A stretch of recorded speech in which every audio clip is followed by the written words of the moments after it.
Welcome. I've got two little cameras happening here, so I'll try and include both of you as much as I can. This is my first live um, broadcast. That sounds very fancy, doesn't it? Live broadcast about just being in the time that we're in. None of us in our lived experience have gone through anything like this collectively. Individually, I think we've all had different sorts of experiences of dealing with some of the big sort of heavy feelings that are coming up for some people, not everybody. And I shared an article on my Facebook page earlier today, about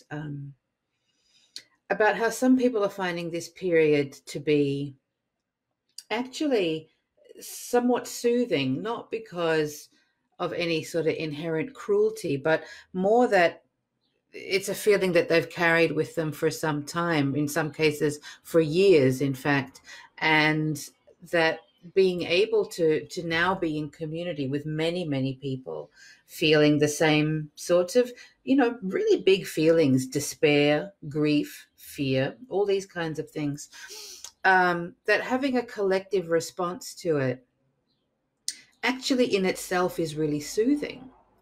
And I think that this is a really interesting thing, and something that I want to encourage us to explore. And so today's theme is going to be about enhancing connection and enhancing connections during this time. I mean, during any time really, but we're talking about it right now, and I was inspired to do it right now because so many people are freaking out. So much is not the same as it was a month ago.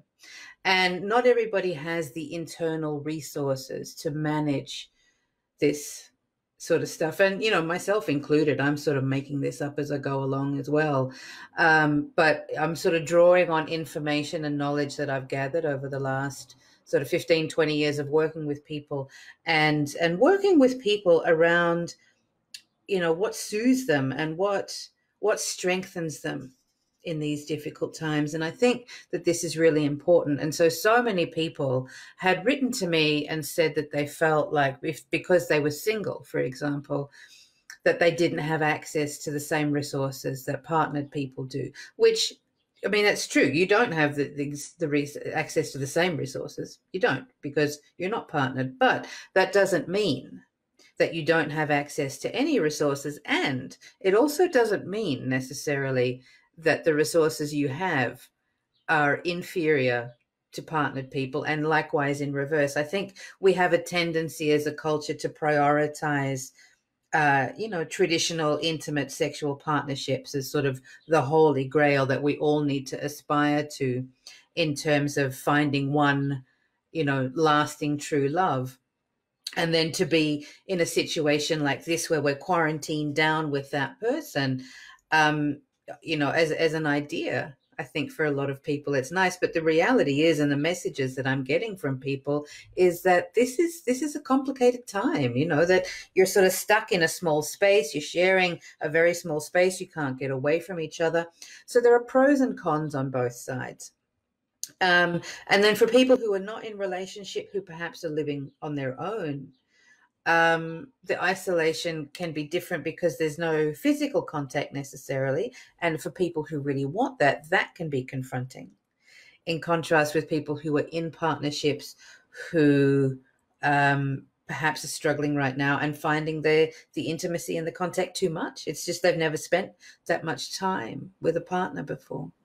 So I really wanted to pitch today's conversation to people across the board, adults across the board in all kinds of relationship configurations. So we can talk about what this is like and the skills that we need to move through this with grace. I think grace is probably the most we can sort of hope for at this time. And I think really our job is to find balance in this as much as we can. The first thing I want to suggest as part of this practice is to practice feeling your feelings, whatever they are. So some of the big feelings that people are feeling could be fear, It could be grief. It could be loneliness. It could be uncertainty. And any of these kinds of big feelings can be hard on our capacity to feel safe, to safe within ourselves, even if the threat is not immediately on us, even if there's no one in our domestic environment who is unwell, for example. That fear, that lack of safety of looking out the window, and I mean, I'm looking out my window now here in New York and seeing it's such a sunny day outside, but people are out there with masks on, and there's no, the parks are all closed and the kids aren't playing. Life is not as it normally is. And it can be hard when you think it's a gorgeous spring day today and life is not normal. Life is not how it is, or how it should be.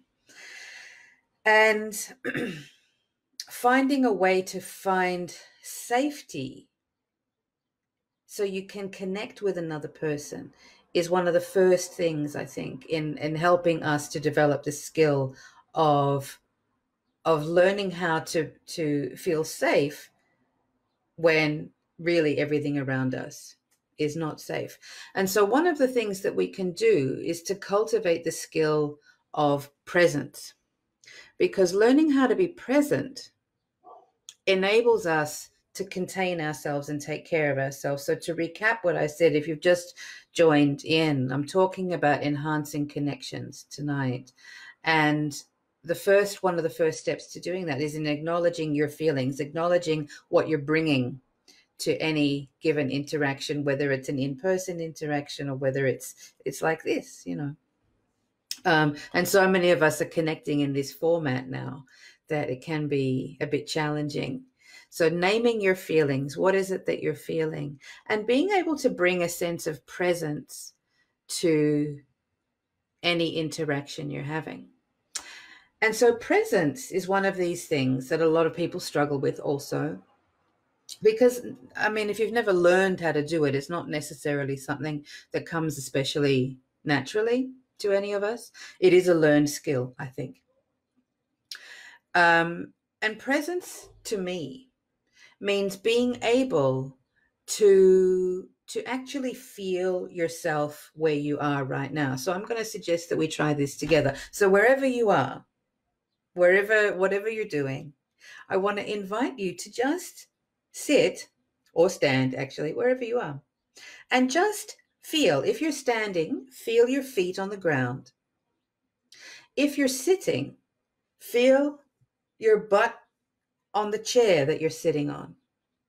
And just take a moment to notice what your body is doing. What are your hands doing? How do they feel? What's your mouth doing? Like right now, I'm noticing that my mouth is quite dry. And I think that's partly because I'm excited to talk to you guys. And also because I haven't really drunk enough water today. But being able to be present, one of the first things that we can do, and one of the most accessible practices to any of us, is to actually stop and go, well, what can I feel? And feet and your butt are the two places that I always go to first, because they connect us with what's below us, and that helps us to stay present. That helps us to at least get some sort of grounding connection happening. And so when we can be present in that way, and we can sort of hold our own feelings, whatever our feelings are, that gives us a way of enhancing our connections, because at least then anybody that we're with, whether we're connecting through this format or whether we're connecting in person, that we can at least say, I'm feeling this. I'm feeling a bit scared. I'm feeling a bit sad. I'm feeling a bit annoyed. I'm feeling a bit frustrated. I'm feeling a bit bored. And also being able to be present with it, not sort of scrolling through your phone or looking at Facebook. And I know the irony of what I'm saying, obviously, in this context, but, we're using the technology that we have available to us. So naming your feelings and being present by dropping in and getting grounded is a really useful thing to do in these contexts, to be able to enhance connection, because there's nothing worse than trying to connect with somebody and you have the sense that they're not there, they're somewhere else, which is what happens when we're in grief, which is what happens when we're afraid, which is what happens when we're overwhelmed. We feel like that person just is not around, they're not there. And so, an antidote to that is to just take a moment and be there, even if it's just for a minute, even if you can say, I'm feeling a bit overwhelmed. It's hard for me to be here right now because my head's full of stuff, and it's not that these feelings are not valuable. They're completely valuable. But they're also things that all of us have to get used to because we're living in this, pretty shitty situation right now that looks like it's not going to let up for some time. So these are skills that we all have to cultivate. These are skills that we all need to practice. And so one of the other things I think that's really useful at a time like this, in addition to naming our feelings and getting present, is also prioritizing pleasure. So pleasure can be anything at all that brings you joy, including sex.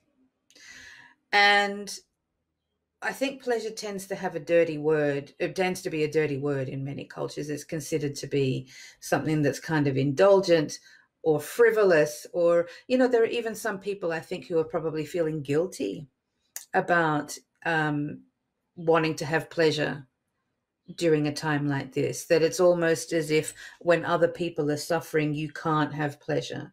And I want to put a reframe on that to say, you denying yourself pleasure of any kind right now is not going to help the suffering of others. It's possible for you to have compassion for the suffering of others at the same time as enjoying pleasure for yourself. One does not cancel out the other. And if you are a miserable sack of potatoes, you're not going to be of any use to somebody suffering anyway. So part of it is also about cultivating and maintaining your own resilience by engaging in joy and joyful practices when and where you can. And so that can be anything from eating nice food, spending time cooking, if it's something that, again, if it brings you pleasure, and certainly making time to connect with the people that you want to connect with, whether you're partnered or whether you're single.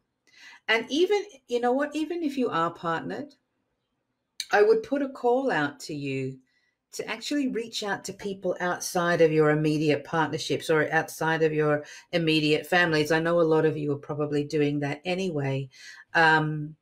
But I think it's really, really helpful and really useful for us to spend some time really kind of thinking more broadly, thinking more laterally about community rather than just that narrow focus on the nuclear relationship and the immediate family. Stretching out and, send a message to someone that you haven't spoken to in years and just see how they are. This is the perfect time to do that. This is what connection is about. So as I'm going to wrap up today's session, and I'll join you again later in the week, probably around about the same time, maybe Thursday or Wednesday, I want to leave you with that. Name your feelings, cultivate presence, and give yourself permission to have pleasure as a way of being a more kind of sort of upright and viscerally accessible presence in your community, and spread your energy out. Don't just keep it to yourself. If there are others around you outside of your partnerships, spread the joy around, because you know what, love is infinite. There is enough to go around, and we can always cultivate more. So that's what we have a lot of time for now. So I'm going to wrap this up here. Have a great night for the folks in the northern hemisphere, and a great day for the folks in the southern hemisphere. And I'll see you all another time. See ya.